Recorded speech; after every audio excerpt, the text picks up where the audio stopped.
50 넘어서 새 인생을 계획했던 분들 많으시죠? 30년 넘게 직장 인생 마무리하고 나면 이런 생각 한 번쯤 듭니다.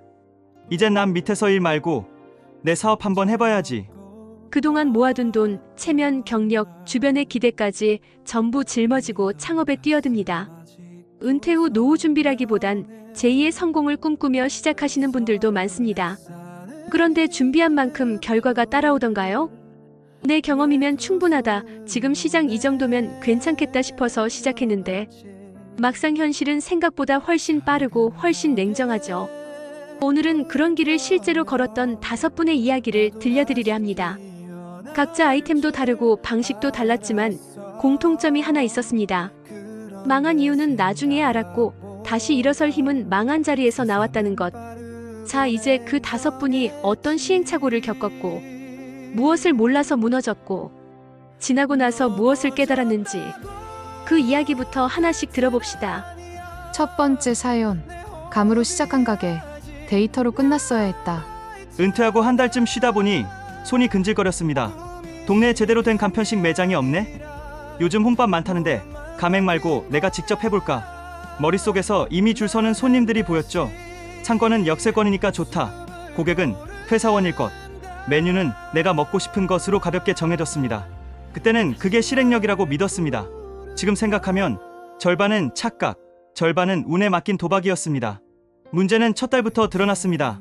점심시간 유동인구는 많았지만 제 가게 앞에서 방향을 꺾는 사람이 거의 없었습니다. 이유를 나중에 알았습니다. 제 가게 전 도로 횡단보도가 없어 직장인들이 건너오려면 3분을 더 돌아야 했습니다. 유동인구 많음이라는 숫자에 취해 동선의 마찰이라는 현실을 보지 못했습니다. 메뉴도 내 입맛 기준이라 맵고 짰습니다.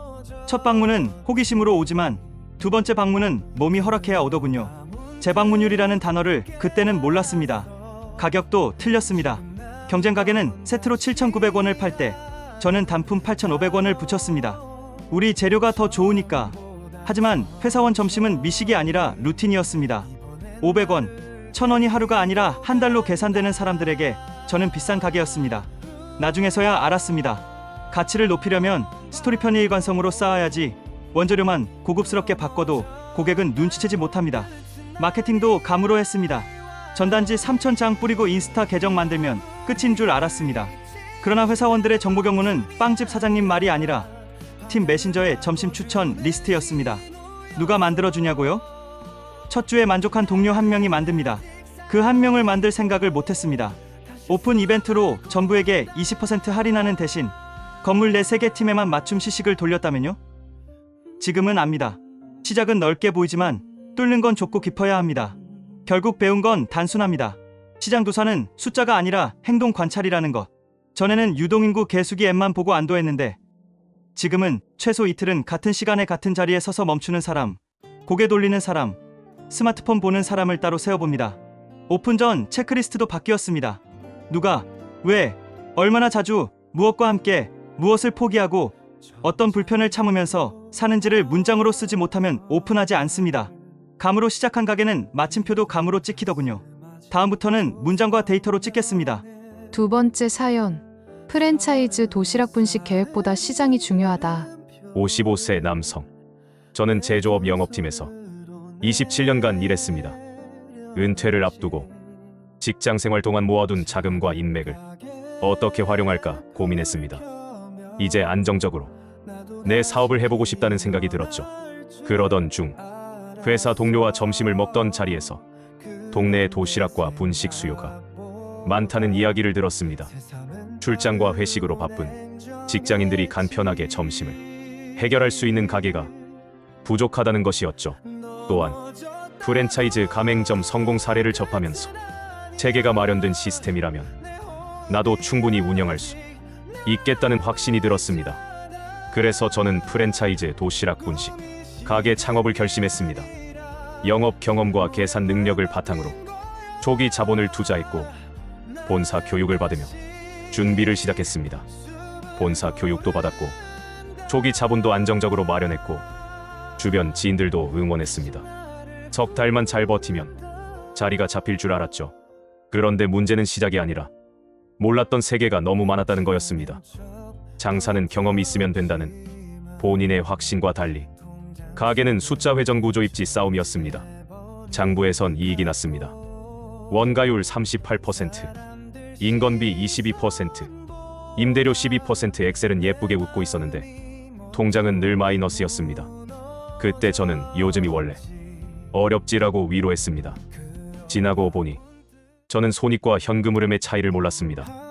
매출은 당일 들어오지 않았고 배달 플랫폼 정산은 2주 뒤에나 찍혔습니다. 반면 재료 대금, 월세, 인건비, 4대 보험은 제때 나갔죠. 장부상의 이익은 약속이고 통장 잔액만이 사실이었습니다. 또 하나의 착시가 있었습니다. 배달 매출 비중이 늘면 좋다고 생각했는데 그건 매출 총액 착시였습니다. 수수료, 광고비, 포장재, 픽업 대기 시간 동안의 생산성 하락까지 더하면 배달은 종종 팔수록 남는 게 줄어드는 구조였습니다. 지금은 메뉴별 공원 이익으로 봅니다. 이 메뉴가 한 개 팔릴 때 고정비를 얼마나 덜어주는가. 배달 전용 메뉴는 조리 7분 이하, 재료 5종 이하, 클레임 가능성 1% 이하만 남겼어야 했습니다. 브레이크 이븐 포인트도 몰랐습니다. 하루에 얼마를 팔아야 월세와 인건비를 건진다는 걸 숫자로 모르면 가게에서 버티는 시간이 길수록 마음만 닳습니다. 저는 매일 문을 열면서도 오늘은 잘 되겠지라는 기도만 했지 목표, 매출 시간 대별, 고객 수, 좌석 회전, 평균 객단가에 곱셈을 하지 않았습니다. 나중에 계산해보니 저는 점심 피크 90분 동안 최소 60판을 돌려야 했는데 설비와 동선이 그 속도를 허락하지 않았습니다.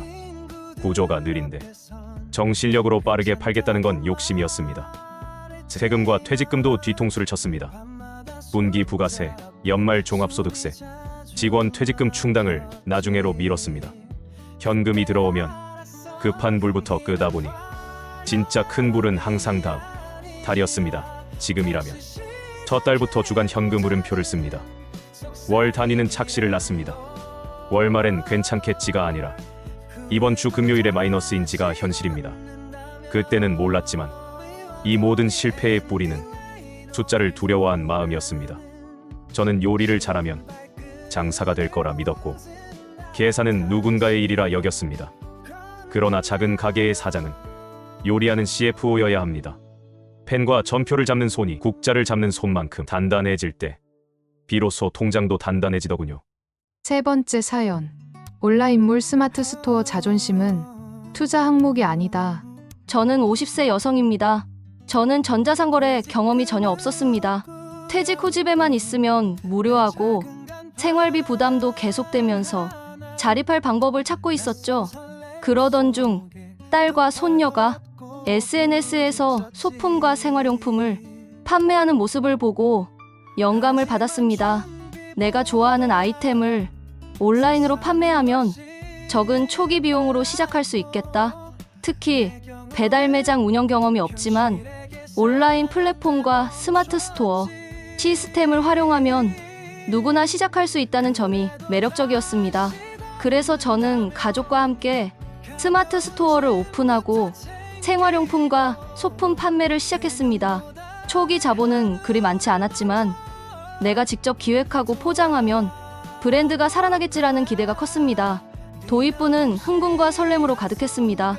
사진을 찍고 상세 페이지를 꾸미고 SNS 마케팅까지 도전했습니다. 하지만 첫 주 매출은 기대보다 낮았고 광고비는 눈에 띄게 늘었습니다. 처음에는 홍보가 부족했나? 라며 더 투자했고 사진 장비를 업그레이드하고 고급 포장재를 추가했습니다. 첫인상이 중요하니까 고객이 열어보는 순간 감탄해야 한다는 명분으로 지출을 늘렸죠. 하지만 현실은 달랐습니다. 광고비와 재고 관리 비용은 계속 늘어나는데 실제 매출 증가폭은 미미했습니다. 고객이 기억하는 것은 화려한 포장이나 전문 사진이 아니라 상품 설명의 정확성과 배송 속도였습니다. 한번 늦게 배송하면 후기에는 그대로 반영되고 다시 구매로 이어지지 않았습니다. 저는 그때 몰랐습니다. 내 자존심과 체면이 곧 고정비로 변하고 있다는 사실을. 사진 장비, 포장재, 편집 소프트웨어 구독료, 불필요한 재고, 이 모든 것이 내가 잘 보여야 한다는 마음에서 비롯된 묵직한 비용이었습니다. 체면을 지키려다 발생한 또 다른 문제는 운영 시간과 고객 대응 방식이었습니다.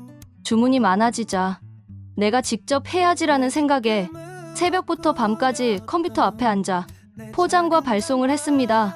휴식 시간은 없었고 그 결과 체력은 금세 바닥났습니다. 시스템이나 자동화 프로그램을 도입하면 시간과 비용이 절약될 텐데 내가 직접 해야 제대로 할 수 있다는 고집이 방해가 됐습니다. 결국 고객 대응은 느려지고 작은 실수 하나가 큰 후기로 이어졌습니다. 오픈 초반의 과한 욕심도 문제였습니다. 상품 라인을 한 번에 50개 이상 올리면서 재고와 주문 관리가 엉켰습니다. 포장 과정에서 실수가 생기고 주문 지연이 반복되자 고객 반품과 클레임이 늘었습니다. 다양성을 보여야 고객이 선택한다는 생각은 실질적으로는 운영 난이도를 높이고 품질 편차를 키운 것이었습니다. 지금이라면 초기 4주 동안은 상품 라인 최소화, 프로세스 단순화, 배송 품질 집중으로 시작했을 것입니다. 넓게 펼치기보다 한 제품이라도 고객이 만족하고 반복 구매하게 만드는 것이 핵심이라는 것을 그때는 몰랐습니다. 결국 저는 깨달았습니다. 자존심과 체면은 오픈 순간의 박수에는 도움을 줄지 모르지만 100일의 적자와 운영 스트레스에는 아무 힘이 없다는 것을, 고객이 진짜 보는 것은 내 장비나 포장지가 아니라 정확함, 속도, 신뢰입니다. 자존심을 덜어낼수록 현금이 남고 현금이 남을수록 체면은 자연스럽게 회복됩니다. 그래서 배운 교훈은 명확합니다. 최소 기능 온라인몰 MVP로 시작하라. 상품은 적게, 포장은 심플하게, 운영 시스템은 간단하게, 대응은 빠르게. 처음부터 화려하게 시작하기보다는 고객과 신뢰를 쌓고 데이터로 증명하며 확장하는 것이 오래 살아남는 길입니다. 그리고 무엇보다 중요한 사실, 실패를 두려워해 자존심을 지키려 하지 말고 실패를 통해 배우고 바로 고치면 된다는 것. 저는 그렇게 다시 발을 디디며 온라인몰 운영의 새로운 길을 찾기 시작했습니다. 네 번째 사연. 동업의 함정, 책임과 역할은 체면으로 살 수 없다. 58세 남성. 저는 은퇴 후 새로운 도전을 위해 오래 알고 지낸 친구와 동업을 시작했습니다. 직장에서는 팀장으로 수많은 프로젝트를 관리했고 사람과 업무를 조율하는 능력에는 자신이 있었죠. 그래서 친구와 함께 소규모 제조 유통 사업을 시작하기로 했습니다. 처음에는 여럿이 힘을 합치면 더 빨리 성장할 수 있다고 생각했습니다. 저마다 경험과 인맥을 보태면 금방 시장을 잡고 매출도 안정화될 거라 믿었죠. 하지만 시작하자마자 문제가 하나둘 드러났습니다. 역할 분담은 겉으로만 명확했지만 실제 실행에서는 충돌이 많았습니다. 이 비용은 누가 책임질 것인가? 마케팅 방향은 누구 결정인가? 처음에는 체면 때문에 내가 잘못 보이면 안 된다라는 마음으로 다툼을 피했습니다.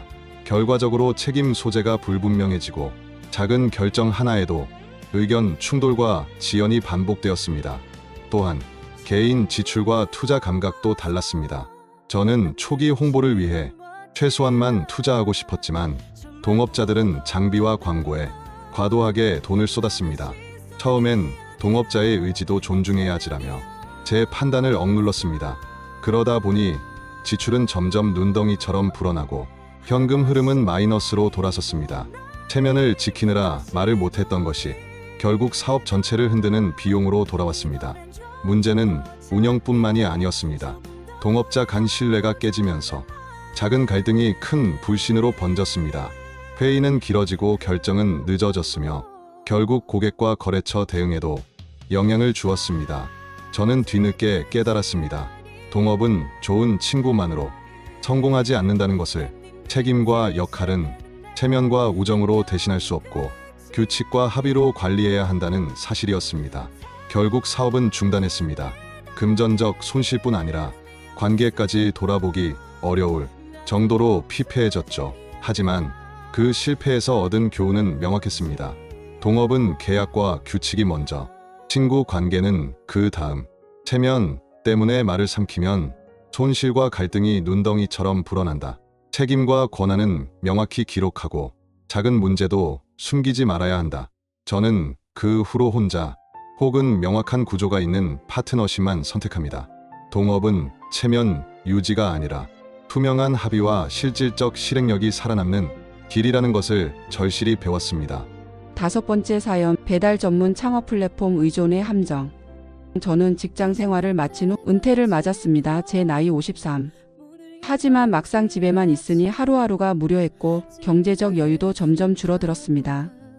이대로 있으면 나이 들어서 돈도 에너지도 없이 지내겠구나. 그 생각이 머릿속을 떠나지 않았습니다. 그때 떠오른 게 제가 오래전부터 좋아하던 음식 조리와 배달이었습니다. 간단히 만들 수 있는 치킨과 분식류를 직접 만들어 지역 주민들에게 배달하면 소득을 얻을 수 있겠다는 아이디어였습니다. 홀을 크게 꾸미거나 많은 인력을 쓰지 않아도 되니 초기 비용 부담도 적었습니다. 또한 주변 친구들도 요즘 배달이 대세니까 시도해 볼 만하다고 격려해 주었습니다. 결정적인 계기는 동네 주민들과 인연이 있었던 작은 식재료 가게 주인의 한마디였습니다.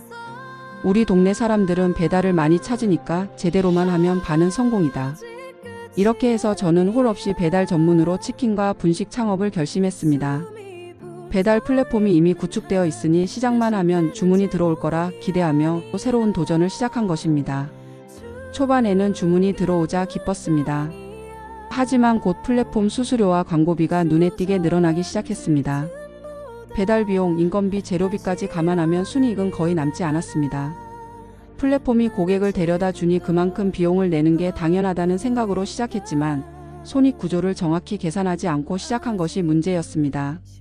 또한 배달 위주의 운영 때문에 품질 관리도 어려웠습니다. 치킨은 배달 거리에 따라 바삭함이 달라지고 분식은 조리 시간과 포장 과정에서 맛이 달라졌습니다. 처음엔 손님이 이해해 줄 거야 라고 생각했지만 반복되는 불만과 후기 때문에 재구매율이 낮았습니다. 저는 뒤늦게 깨달았습니다. 배달 플랫폼 의존은 손쉬운 시작이지만 품질과 비용 통제라는 기본을 포기하는 대가가 따른다는 것입니다. 게다가 장사는 예측 불가능한 변수의 연속입니다. 주말 공휴일 주문 폭주, 날씨와 배달 시간, 직원 부재까지 작은 요인이 순이익을 바꿨습니다. 저는 플랫폼만 믿으면 된다는 오만에서 벗어나 작은 통제 가능한 시스템을 만들 필요가 있다는 것을 알게 되었습니다. 결국 가게는 정리했습니다. 배달 플랫폼이 제공하는 편리함은 컸지만 비용과 품질 문제를 무시한 결과 장사는 지속 가능하지 않았습니다. 배운 교훈은 분명합니다. 플랫폼 의존은 비용 구조를 항상 악화시킨다. 품질과 배송, 수익 구조는 직접 통제해야 한다. 쉬운 시작보다 지속 가능한 시스템 설계가 먼저다. 지금 돌아보면 실패는 고통스러웠지만 저를 단단하게 만들었습니다. 온라인몰, 동업, 배달 전문 가게 모든 경험이 하나로 이어져 다음 도전을 위한 전략과 태도를 가르쳐 주었습니다. 자존심과 체면이 아니라 데이터와 시스템, 책임과 실행력이 살아남는 길이라는 것을 저는 그때 비로소 이해하게 되었습니다. 5사람 모두 돈을 잃었고 체면을 잃었고 자신을 잃었다고 말했습니다. 하지만 이상하게도 시간이 지나 다시 돌아본 그 실패는 낙인이 아니라 지도가 되어 있었습니다. 그때는 몰라서 넘겼던 실수들이 지금은 각자의 두 번째 인생을 떠받치는 기둥이 되어 있었죠. 누구도 그때 안 망했으면 좋았을 텐데라고 말하지 않았습니다. 대신 이렇게 말했습니다. 망한 줄 알았는데 알고 보니 내가 다시 살아나는 입구였어요. 그래서 저는 이제 확신합니다. 창업 실패는 끝이 아니라 정리이고 다시 시작은 선택이 아니라 반응이라는 걸. 5사람이 각자 무너진 자리에서 공통으로 발견한 결론은 아주 단순했습니다. 망해서 깨닫는 게 아니라 깨달으면 다시 살아난다. 혹시 지금 당신이 주저앉아 있다면 너무 늦었다고 생각하지 마세요. 사실 지금이 가장 이른 시점일 수도 있습니다. 이미 5명이 그렇게 증명했고 당신은 6번째가 될 수 있습니다. 구독과 좋아요 꼭 눌러주세요 지금.